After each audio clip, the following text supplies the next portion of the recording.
Okay, they say that we are live now. Yeah, live, we're going. So I wouldn't know right now how to find this link, to be honest, on YouTube.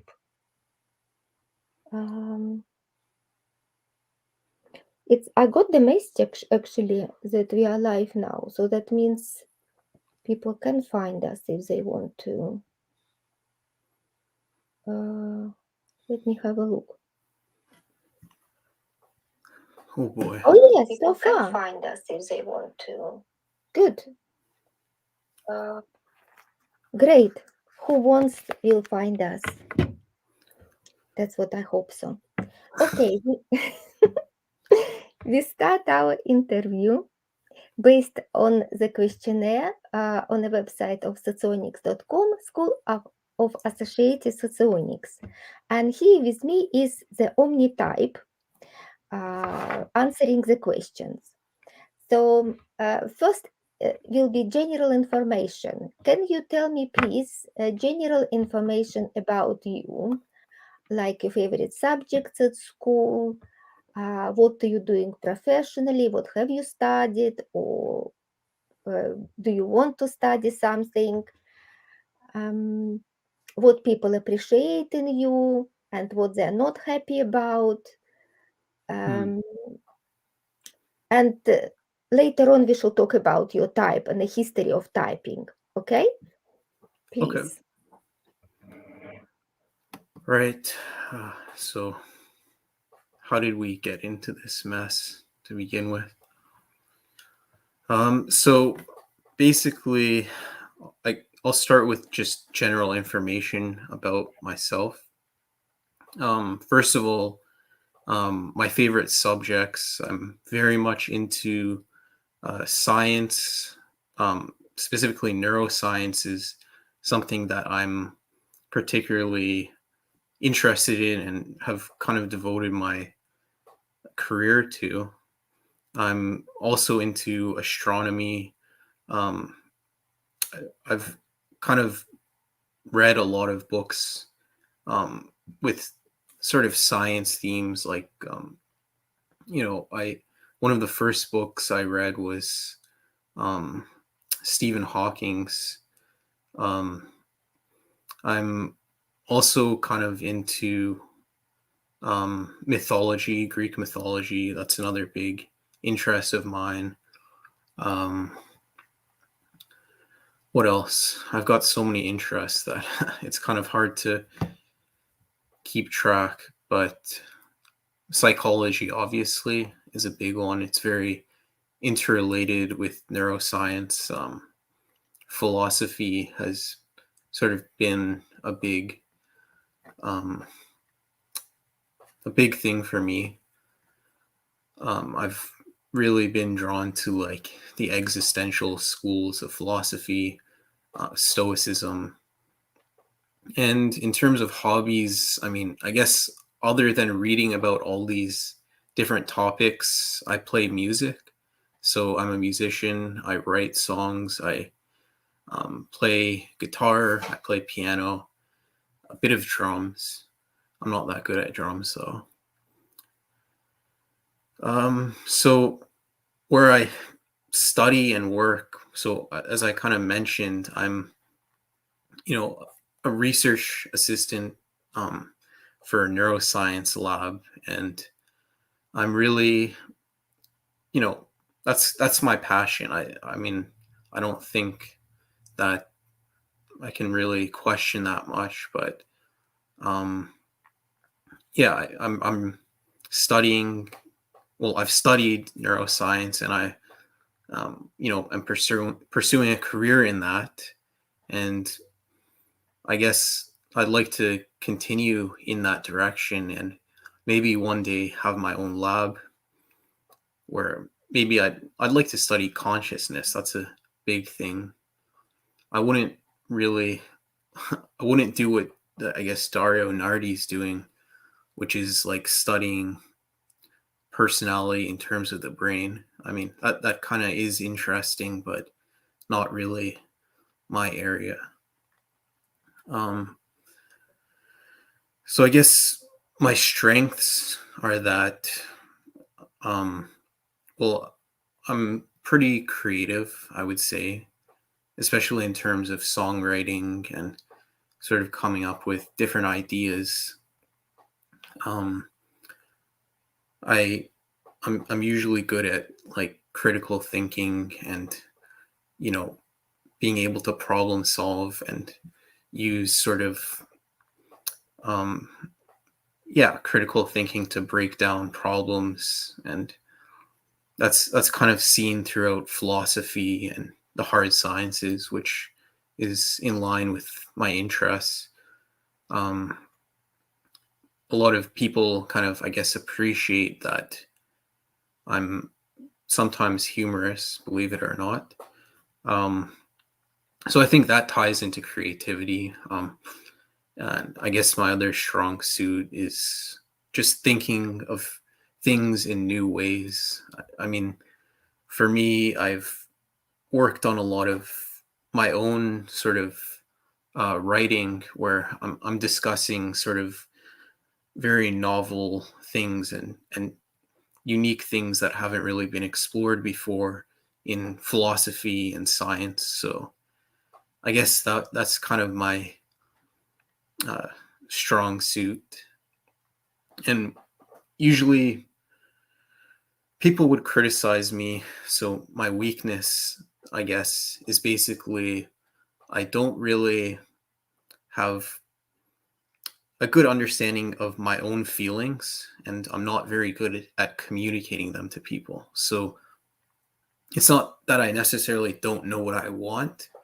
I mean, I'm pretty clear on that. It's just that, if people ask me, how are you doing? How are you feeling right now? I wouldn't really know what to say, and I don't really understand my own feelings well enough to really reflect on them much. Um, so I guess that's kind of a weakness because I'm, I'm not really able to communicate my feelings too well and that effectively, but I am strangely able to, well, I think I'm able to understand other people's emotions better than my own, which is kind of weird, but here we are.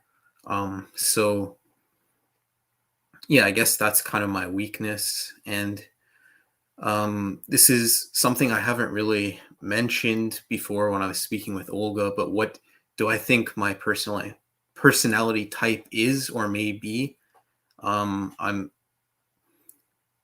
I mean, for the most part, I've been going with the LII typing. So um, that's kind of my understanding of my type, but we're probably going to get into different, opinions on that. And I mean, usually when I take tests, I do, I mean, I either score LII or with like MBTI tests, I get INTP. I'm not really, I'm not really sold on those tests though, because there's a lot of, I guess, problems with them, which, you know, I don't really want to get into, and that'll take up a whole other interview. But anyway, that's usually the type I get. So that's just kind of general synopsis about me.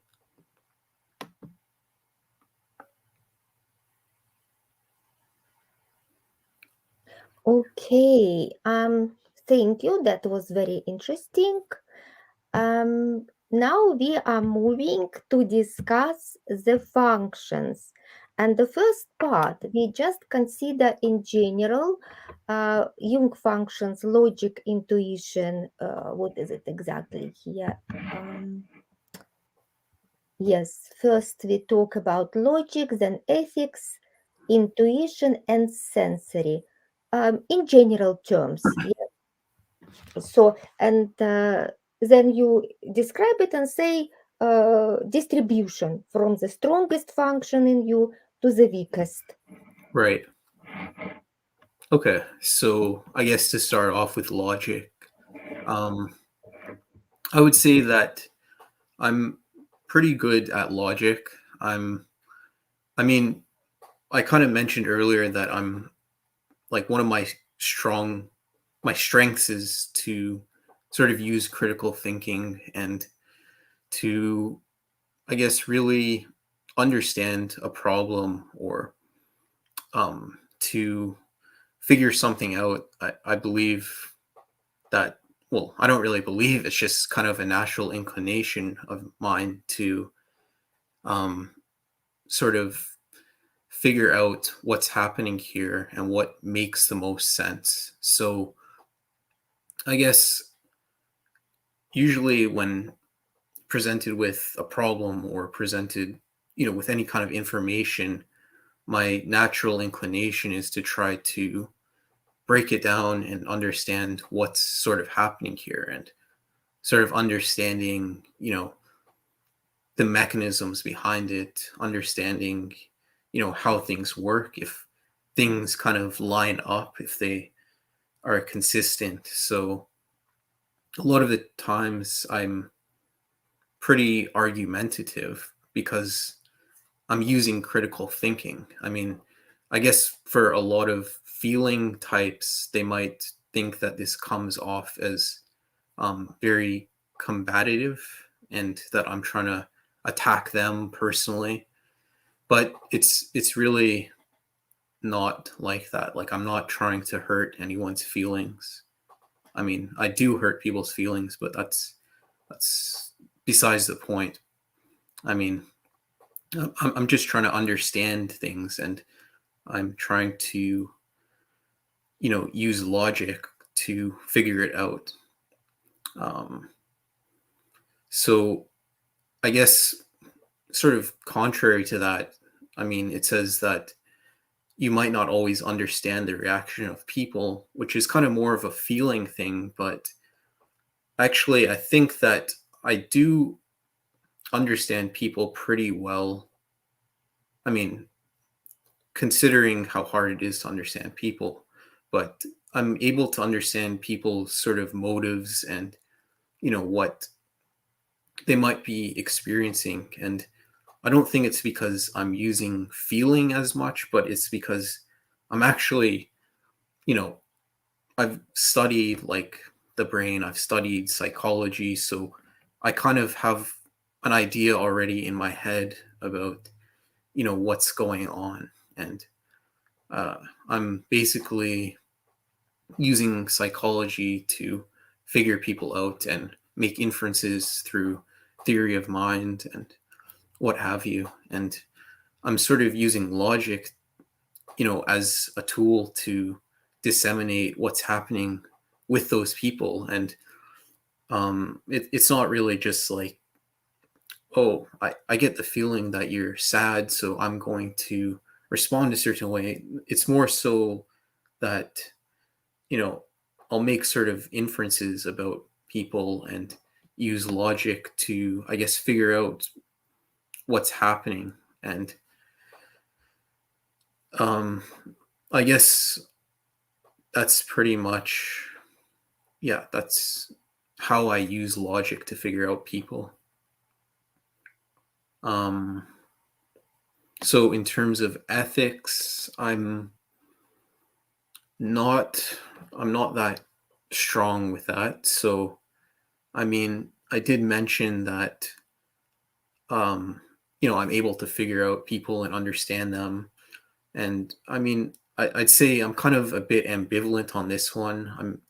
I wouldn't say that I'm necessarily bad at it, but I'm probably not that good at it because I'm not really that in touch with my own feelings. And I mean, I understand people's feelings enough, but I'm not really, you know, that focused on like, you know, comforting people or, making them feel a certain way or, you know, I'm not that focused or invested in that. So I would say that I'm not as strong at ethics, but I'm not maybe I'm not horrible at it. I don't know. Um, so yeah, I guess overall I'd say that I trust my head more than my heart. Um, so in terms of intuition, I think that that's something that I'm pretty good at. I'm, able to sort of see connections and possibilities and how, you know, I guess like how certain things might happen. Sort of, I'm able to, you a lot of the times be able to see that something's going to happen, something might happen, and you know, it actually ends up happening. So people might think that I'm crazy when I bring it up at the time. Like I'll say, okay, this is going to go wrong, but then it ends up happening. So I guess that ties into intuition and sort of the ability to forecast into like future events and being able to see how the past, the present, and the future all kind of coalesce, and being able to sort of think abstractly about things is a very intuitive quality that I think that is definitely evident in a lot of my interests. Um, so I would say that I am pretty strong when it comes to intuition. So as far as sensing goes, I'm not good at that, and that's something I would say is probably weaker than the other um, general functions, I guess. So I'm not really that in touch with my environment. Like if you brought me to a party to dance and listen to loud music, and I wouldn't really know what to do because I'm not really into that world. Um, yeah, I'm not really the kind of person to use much physical force or really act impulsively, do things kind of in the spur of the moment for like their sensual pleasure. And I'm not, yeah, I mean, the only thing that really describes me is, I guess, the focus on health and my own body. And I guess to some extent that's one area of sensing that I'm better at than others, but for the most part, I'm not really much of a sensor. So I guess if I were to rank all of these general functions, I would say that the first for me is logic, then intuition, ethics, and then sensing.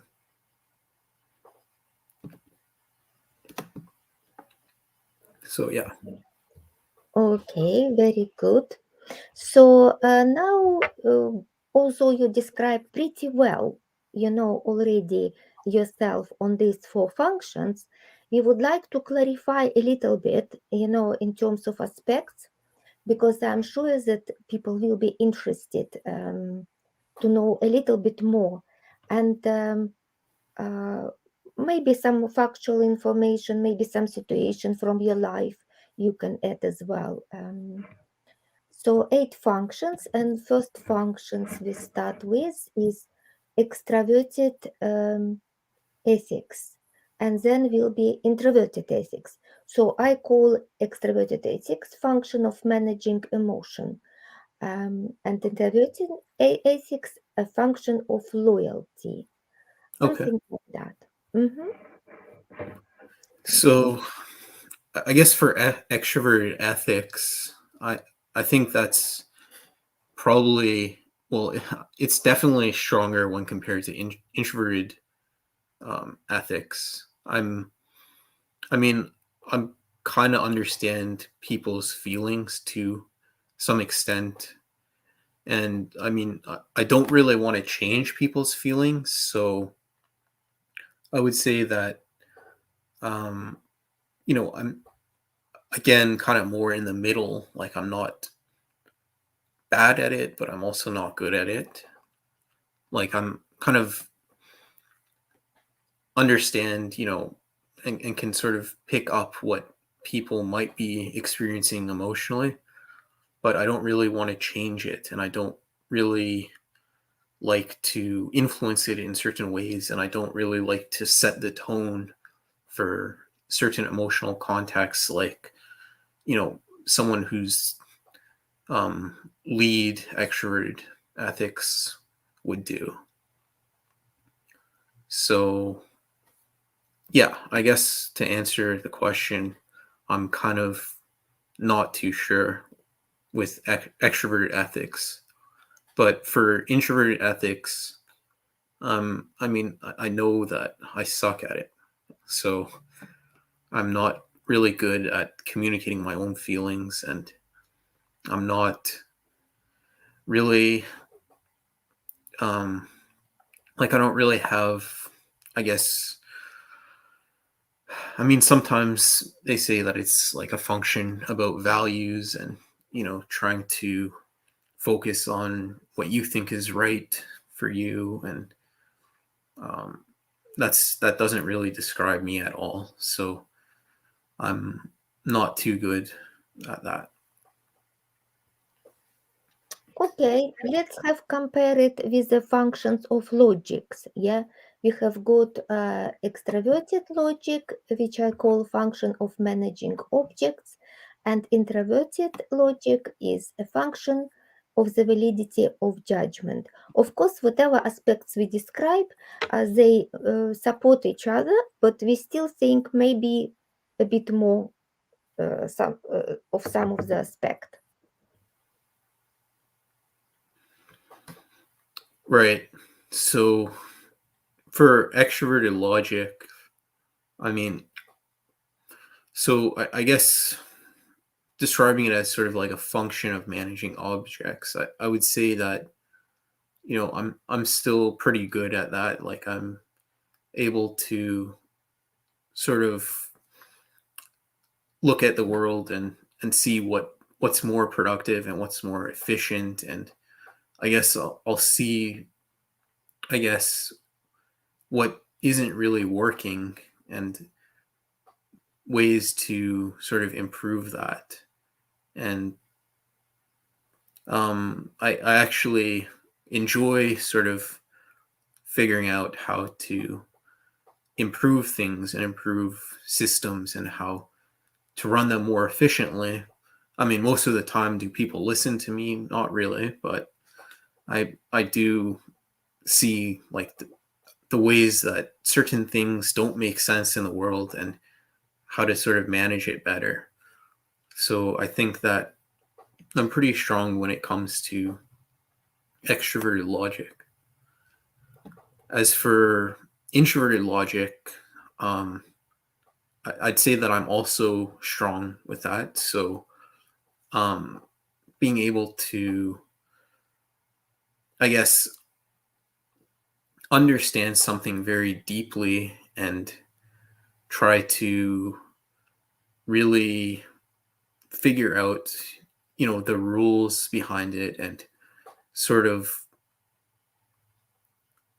basically formal logic. So if something doesn't make sense and doesn't really seem to be consistent, I'll be able to sort of figure that out and be able to see sort of flaws or errors in certain kinds of reasoning. So that's something that I would say that I'm strong at, particularly. And I guess,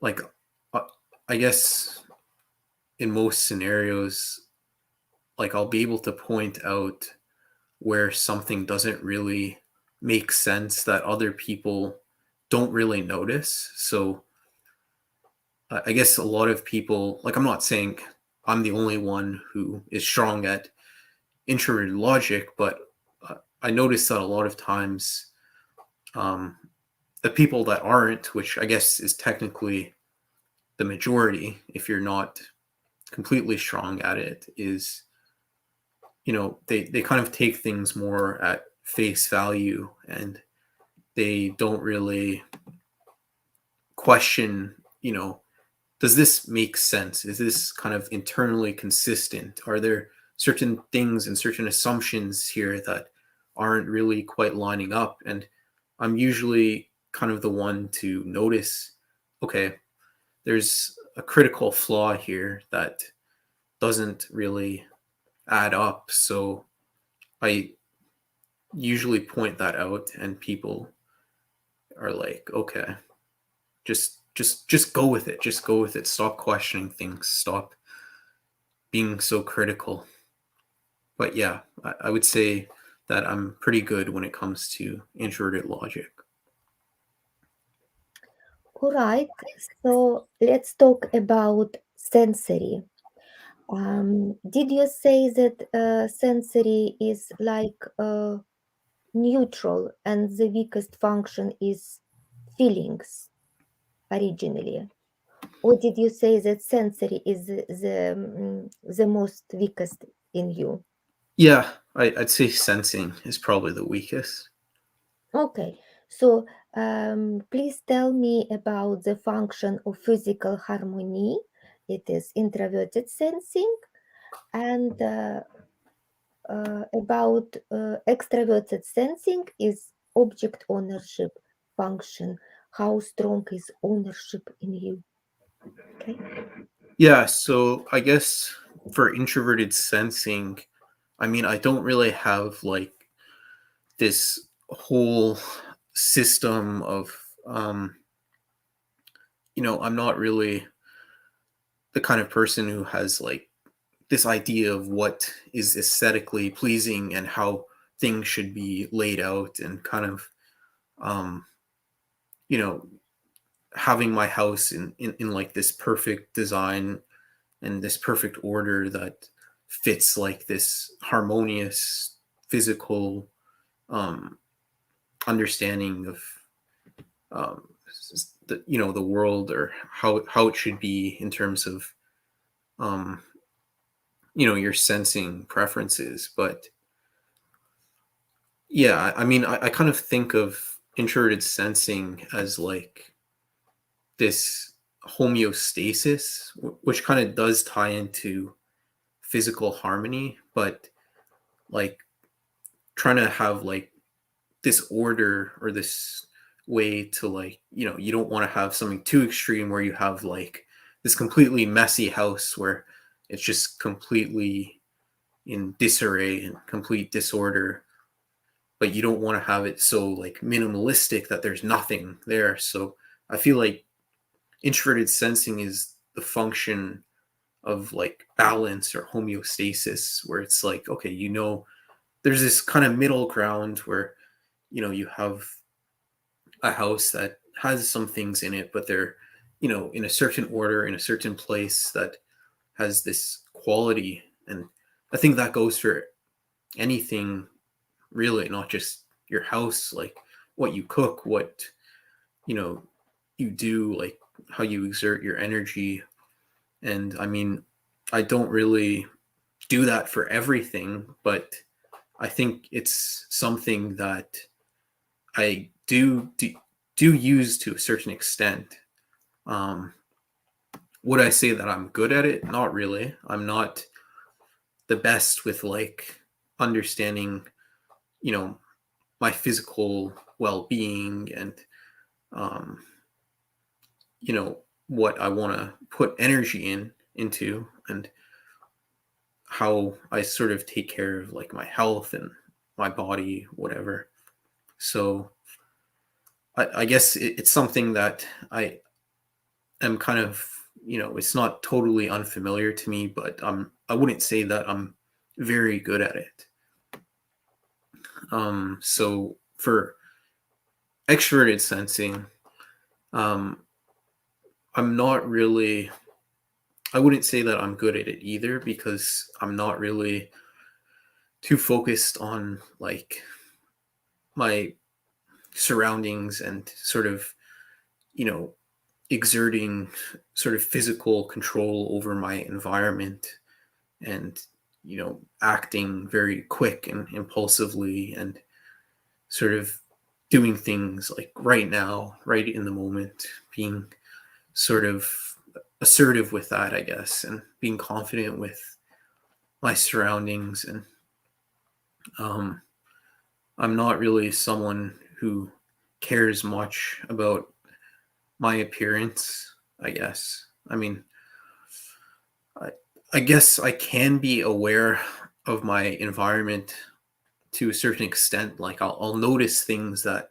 a lot of people don't notice in my environment, but I'm not really. I think that's more because I'm kind of on the lookout. You know, there could be, you know, the government could be after me, so you never know. But I mean, I'm not really too focused on extroverted sensing. I'm not focused on my environment and, you know, how to sort of exert control over that. So I guess I'm not really good when it comes to that. Okay, what is left to talk is about intuition. And what do you think is stronger in you, in extraverted intuition, which I call function of insight, or introverted intuition, a function of doubt and premonition? Actually, I have read about other different definitions of these aspects, and some people might say, oh, introverted intuition is intuition of insight. No, maybe they just put slightly different meaning and different interpretation. But what I mean, insight is more like knowing something, and being decided about something, like, be confident about your discovery, so your ideas, something like that. Yeah. No, basically I was looking for something opposite. If the person is in doubt or he is indecisive, so what can be opposite the person who sees something and decides something. Okay, anyway, we should listen to you.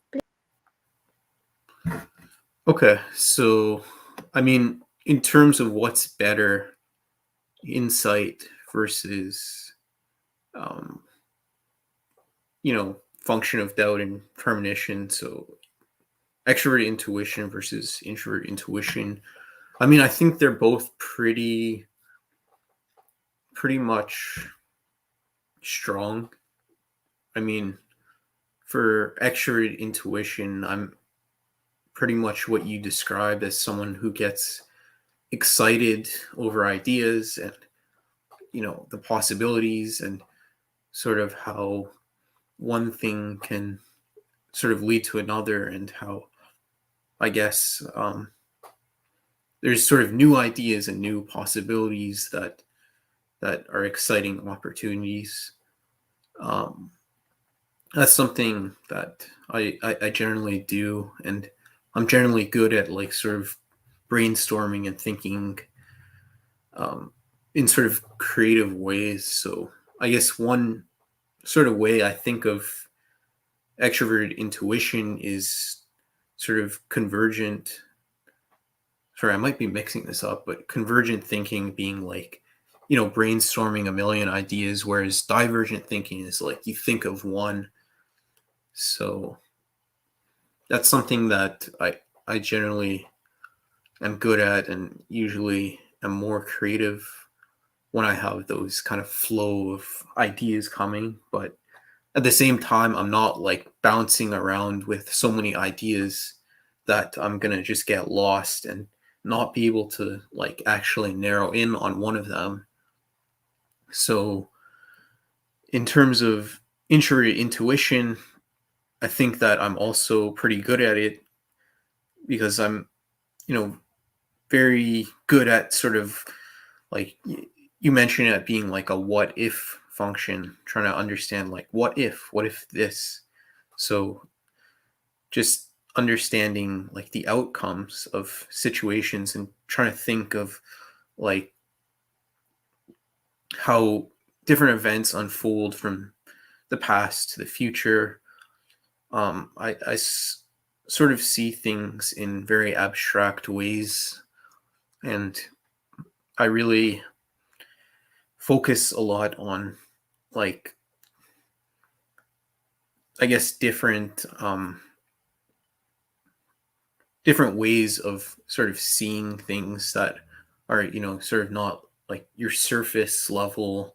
Okay, this is a chair, this is what it's for. It's just kind of thinking about things, I guess, and their symbolic importance is kind of another area. And I think that's one that ties into introverted intuition. So I guess I'm also very cautious and, I'm very careful when it comes to um, approaching the world. So I need a lot of time to reflect and to understand an idea. But that's something I'm also pretty good at. All right. So, thank you, Omnitype. You told us, in detail about your functions, what you think. And now, usually at the end of the interview, I ask for distribution. Yeah, what is stronger, what is weaker?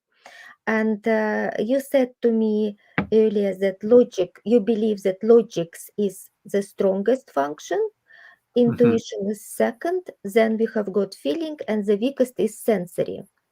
I understand that sometimes, people might say that I'm not sure what is stronger logic or intuition, they come close, or I'm not sure what is weaker feelings or sensory, they come pretty close.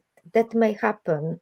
Mhm. Um, so, do you see exactly as it is, as you said, or maybe some functions are in between somewhere very close?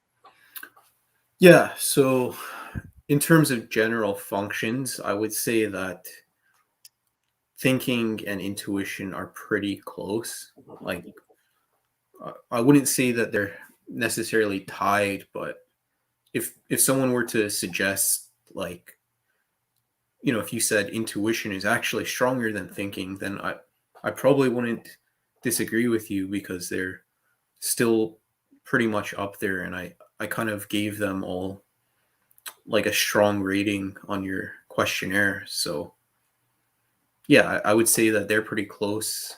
As for um, feeling, I mean, I know that's kind of more in the middle.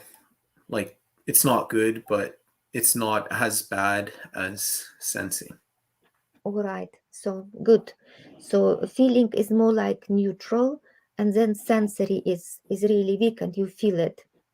Yeah. Um, I would like to now to share the screen, and we shall have a look on your choice of functions, functional distribution, which you sent to me on subtype analyzer. So let's have a look at that. Okay. So what happens here? You got on type analyzer, your type is Jack London, and subtype is Maximilian Robespierre, LII. Um, Logic and intuition come very close. If you look at the functional profile, uh, actually logic comes stronger. Yes. Hmm. Logic 12 points, intuition 10 points.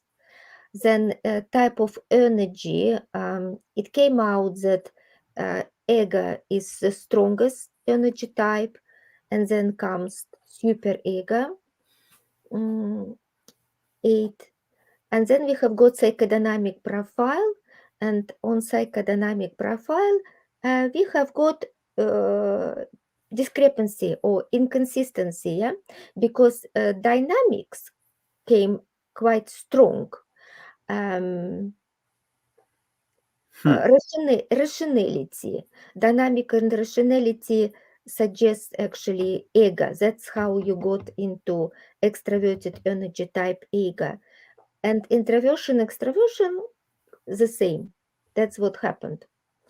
And if we look at the top here, logic, both aspects have got the same points, the same value, 3, 3. Uh, and intuition, both aspects also 3, 3. Yeah. So then you said that you have got ethics as neutral, stronger than sensing. And you pointed to extraverted ethics. And that's how you described it in interview. It's slightly stronger than introverted ethics, 2 to 1. And sensory is extroverted sensing 1 point and introverted sensing 2 points. But if we compare the points, then feeling and sensing also got the same values altogether, 3 to feeling and 3 to sensing. So what we're going to chat in more detail later on in a discussion, yeah, in our private chat, we should look at it because it shouldn't be like this. Actually, it shouldn't be like this according to model A. Yeah, so we go with one function and then another. Yes, if for example, if it is extroverted logic, then it should be introverted intuition, and so on and so on and so on. So that is a part of the type diagnostic which we will be clarifying, and Yeah. it is related to how we understand function and how they express themselves in your behavior and so on. But we have got here Olga, and Olga wanted to ask questions, so I will add Olga now to the stream. Can I ask you something Oh, before? yes, please. So, just by looking at this, Mhm. do you know what's wrong with me? Like, why am I so, you know, it doesn't make sense, you said. Like, it doesn't line up with model A, so there must be something wrong with me. It's not wrong with you. It's not wrong with you. It's all about theory, how we understand theory, and how we interpret things and so on. So, Right. but this is a huge cluster of information to think about and to discuss. Yeah. So you did your best, and that's what we see. We see actually a little bit of uncertainty. Yeah. So um, not as clear as it's supposed to be. Yeah. But then this could be attributed to introverted intuition, because it's kind of difficult to decide which one or another. So, and you kind of go safe with putting that values which you have done. So let's see, is Olga with us? Olga, kind of can't hear her. Olga, Olga, are you there? Strange. Hmm. Okay, I will remove Olga. The thing is that the whole discussion now will be in a private chat. Yeah, but interview is important for everyone to see, and to actually see and listen to you, and it could be convincing. I find you very convincing, because if you remember when you sent me first interview just as audio, because we couldn't figure it out how to send the video. So Hmm. even then listening to you, I came to the conclusion that your type is Balzac, I suggested this type for you, and then the test showed to us other tests which I didn't show here. They showed type ILI exact again. That was associative test, and I think nonverbal test was also ILI. You had two results with ILI, right? So the one you just showed, it was LIE, right? Oh, this one is different. Yes, this Yeah. is that's right. Okay. But all the other tests I took, yeah, pretty Mhm. much ILI, and that's what you concluded before I even took some of the other tests. It was just from the video, right? From the audio and then from the video. Video, Right. of course, supported, and the song which you have sent to me, you know. And then when we started to talk a little bit more in the chat as well, the style of language you use, how you express your thoughts, everything together is very, very strong supporting this type. Because I'm human. Sometimes when I type people, I'm not sure. Right. So with you, it is 100% sure. So So, would you say that I'm stereotypical ILI, or I is would it? say yes. I would say yes. Absolutely. Absolutely. What we need, what we will look into, which we might now find it difficult, maybe not sure, we will have a look in the subtype. But if you believed that your type could be LII, yeah, which is also introverted type, it could be that this type, LII, is your subtype. We might come to this point, to this conclusion after we finish type diagnostic. Yeah. Right. Yeah. So I would suggest now we are at 46 minutes. So we should finish our broadcast. Yeah. And all the discussions will happen in the chat. Would you agree to it? Yeah, that's a reasonable time to end the video, I think. Yeah. So that people will be not tired. Okay. Thank you very much. And till next meetings in type diagnostic. Thank you for watching.